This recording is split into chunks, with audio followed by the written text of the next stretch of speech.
आप सबको जय मसीह की।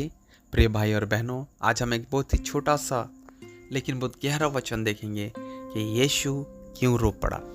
हम जानते हैं कि यीशु परमेश्वर का पुत्र है।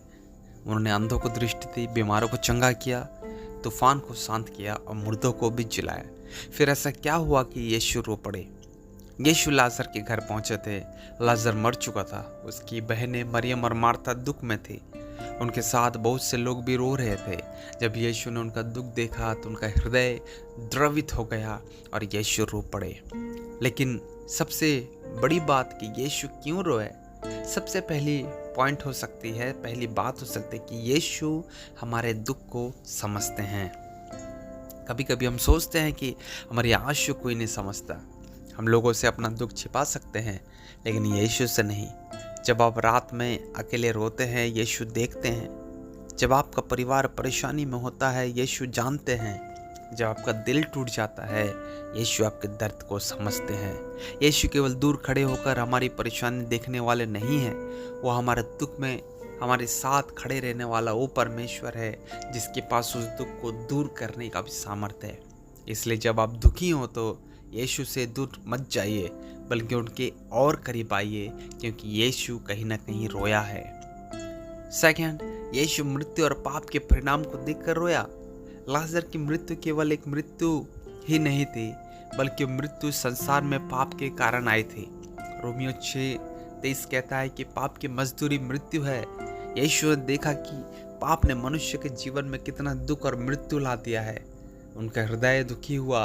लेकिन अच्छी बात यह है कि यीशु केवल रोने नहीं आए थे, वह मृत्यु पर विजय देने भी आए थे। उन्होंने लाजर से कहा, लाजर बाहर निकला, और जो व्यक्ति 4 दिन से कब्र में था वह जीवित बाहर आया। इससे हमें आशा मिलती है कि जहां हमें अंत दिखाई देता है, वहां भी यीशु के पास जीवन देने की सामर्थ्य है। सो आप मत रोइए, क्योंकि यीशु आपके दुखों को जानता है। यीशु उस मृत्यु को जानता है जिसके ऊपर उसके पास सामर्थ्य है। यीशु ने लाजर को जीवन दान दिया और अपने बहनों के हाथ में समर्पण कर उसने ये बताया कि मेरे पास मृत्यु के ऊपर सामर्थ्य है। तीसरी बात, यीशु हमारे साथ रोते हैं, लेकिन हमें आशा भी देते हैं। यीशु ना केवल आंसू बहाए, उन्होंने कार्य भी किया। यह हमारे लिए बहुत बड़ा संदेश है। शायद आज आप किसी समस्या के कारण रो रहे हैं। शायद आपकी प्रार्थना को उत्तर अभी नहीं मिला। शायद आपको लगता है कि परिस्थिति समाप्त हो गई है, लेकिन याद रखिए यीशु आपकी परिस्थिति से बहुत बड़े हैं। मरियम और मार्था को लगा कि अब सब समाप्त हो गया, लेकिन यीशु ने दिखाया कि मृत्यु भी उनके अधिकार से बाहर नहीं है।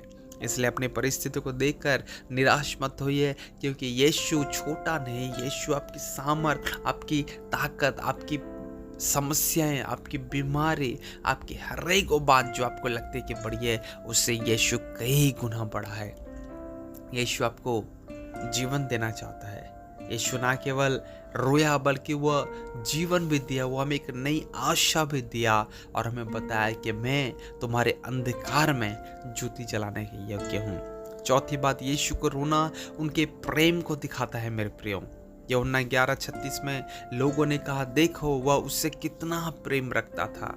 यीशु के आंसू उनके प्रेम को प्रकट करते हैं। यीशु आपसे भी प्रेम करते हैं।